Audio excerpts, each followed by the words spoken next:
What is up, guys? Welcome to another video, and today we have got another Ask Hippo, and I never know how to introduce these videos. Usually I've got kind of like a first couple sentences to open up these videos with, but the Ask Hippos, I don't really know what to say. Like it's just another Ask Hippo where you guys ask me questions that you left from last week's comments. So yeah, without further ado, let's get into this week. We've got a good few questions, and yeah, we'll spend some time, go through them, and see where it goes. So yeah, let's do this. Okay, and first up we have Feeling the Dragon, and he's got 4 questions. Number 1, should spike strips be an instant game over like in Most Wanted 2005, or should you be given another opportunity like more recent Need for Speeds such as Rivals? Should they stop using SUVs to smash you off the road? I'm not sure what game he's talking about there, so I'm gonna miss that one out.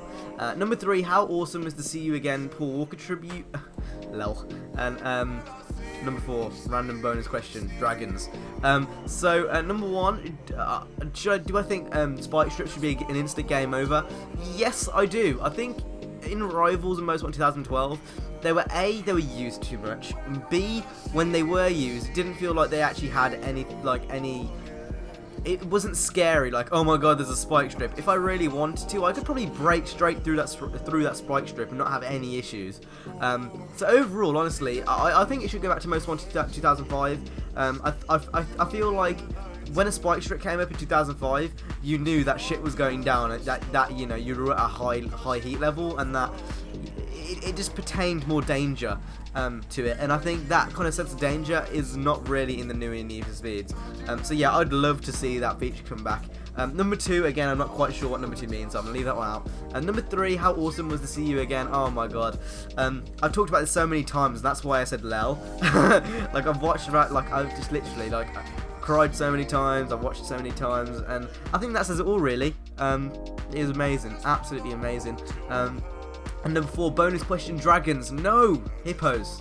Okay, the next question is from Andreas, and his question is, if or when the style switches to being flashy and bold again, similar to like 2001, and what sort of customizational parts do you think will emerge during that era? So, Jesus, that's hard. I think we're kind of already entering that kind of phase at the moment, very, very slightly.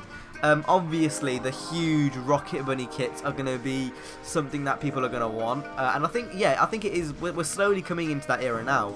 Obviously, the whole stance look thing is going to be a big want. The whole Rocket Bunny body kit type thing, fat rims. Fat tires with like huge rims, I think are obviously going to come back up again. I don't think Neon will make a comeback. I think Neon was something that is going to be left in 2003. I think bikes can pull it off, but cars don't really pull it off so well. I don't know, maybe like, it depends really. I think just little subtle changes, like maybe like adding like a glow up GTR logo, or I don't know, like adding a glow up VW logo to the front of like a Polo or something. I don't know, like a Golf. I think little subtle changes like that are the things that are going to kind of I think those types of things are going to emerge. Nothing like too big like Neon or anything. I think it's more more little subtle changes, and then obviously you've got the body kits and stuff. I think the next time we have a big tuner kind of outspring, it's going to be more based on the body kits, not the kind of like stupid little parts like neons and spinners and stuff. So I kind of hope it does as well. I hope it's more based on the actual like body kits and stuff, and not so much, you know, the neons and the little petty things, because neons were never really something that I'd always wanted on a car. It was just kind of there, I guess. So yeah, that's what I personally think. I mean, I'd love to see more unique body kits and kind of stuff across those lines. So yeah. Okay, the next question is from the Speedway Gamer, and he's got 2 questions. Number 1, what customization options would you like to have in Need for Speed 2015? I'm assuming. And for 2016, do you think Ghost should make a new title or revive an old one? It would be an old one. It wouldn't be a new one. Think about it. But yeah, number 1, what customization would I like it to have? Body kits, being able to customize front, rear, and like back bumpers, spoilers, wide body kits, rims, be able to change the rim size and all that kind of stuff. Vinyl editors. What else? Hoods, roof scoops. I don't use roof scoops, but that'd be pretty cool. Exhausts, neons. What else? Mirrors. Window tint. I'm trying to think of anything I can really. Headlights, tail lights, license plates. maybe the doors, maybe, you know, just that kind of stuff, camber and all that kind of stuff, as much as you can possibly fit in, to be honest. I mean, the more the merrier, is how I see it, and everything, just give me everything. And then obviously for 2016, I hope Ghosts, you know, start their own series. If 2015 is truly an amazing game and they go with obviously the underground scene, as we're all expecting, and if that does eventually happen and it's a great game, I hope they seize that and they make a great game out of, you know, what they have, if you know what I mean. So like, they take the reputation that the last game had and they obviously go ahead and make it a better title, is what I'm hoping for. But who knows, we might get a high stakes remake next year. Who knows? It is really that random. So yeah, we'll see. Okay, the next question is from Flatfall Gaming, and he's got 3 questions. So, number 1, punk, rock, or rap. What is your craziest experience?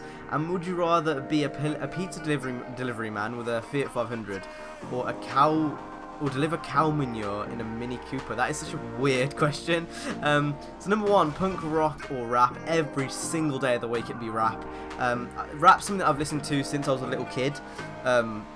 I think punk rock, it's cool and all, but I'm more of a metal guy when it comes down to that type of music. I'd much rather listen to a bit of Limp Bizkit over like Blink 182 or something like that. So yeah, I would say I'm more of a heavy metal guy over punk rock. But yeah, if I had to pick between those two, I think it'd be rap every single day of the week. I'm a lot more intrigued in rap. I think it just intrigues me more. It's something that I would rather listen to. It just tickles my fancy more in a way, if you know what I mean. Number 2, crazy experience. I believe I have answered this in a previous video, and I would have to think for at least an hour to think through my whole life and think for a crazy experience. So I'm gonna miss that one out.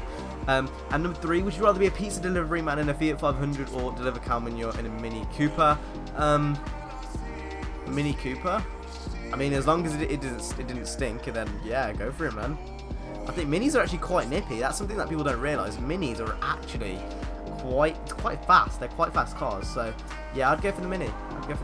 Okay, the next question is from McRacerGT2, and he's got 4 questions. So number 1, is there any specific laptops for video editing which won't hurt the wallet for first-time YouTubers that don't have a bank? Any editing tips for first-time YouTubers?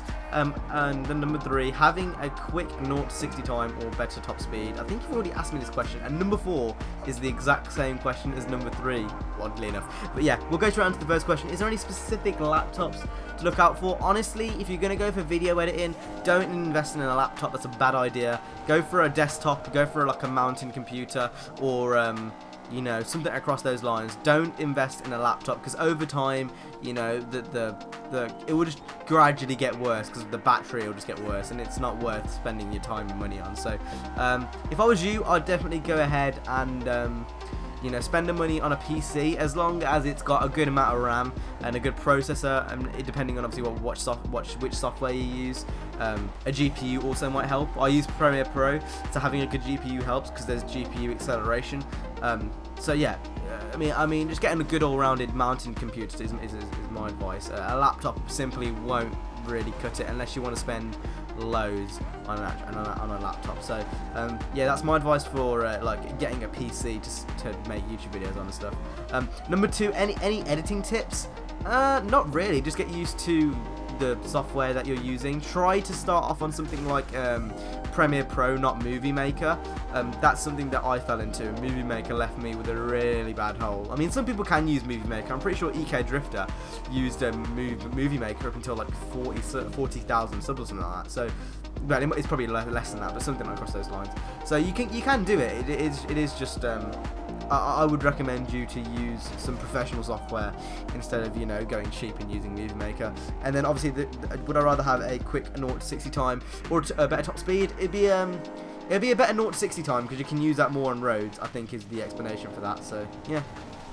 Alrighty, and the last question is from Frontman Costa, and he's got 3 questions. Number 1, would you rather have free time to make videos or to stream?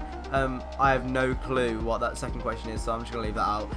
And number 3, which was your first console, and what was the first game you played on it? So number 1, I'd definitely make videos. I have free time now, but I'd much rather make videos than stream. I think YouTube generally has more of a well, not paternal meaning. It has more of a personal meaning to me than streaming does. But obviously, in a perfect world, I'd do all of them. But obviously, with time constraints, it's just not possible.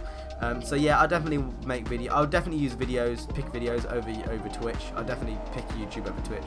And number 3, which was your first console and what did you play on it? Funny story, I never had a PS2 or anything. I had a PC back then. I was PC Master Race. So I didn't get my first console till 2006-ish or 7-ish with my PS3. I had a PS2 before then, but I wouldn't say it was really mine. It was kind of shared. So I had a PS3, and the first game I got on it, I got 2 games. I got, this was Christmas as well, I got Need for Speed Pro Street and I think it was FIFA 08 on the PS3. But yeah, my first ever like gaming platform, not console, just gaming platform overall, was PC, and I believe it was Hot Pursuit 2 was the first game I got on there. The 2002 release, obviously. And yeah, that was how it was. I was PC up until 2007, I think it was, and then I obviously went with the PS3. So yeah, that's how it rolls.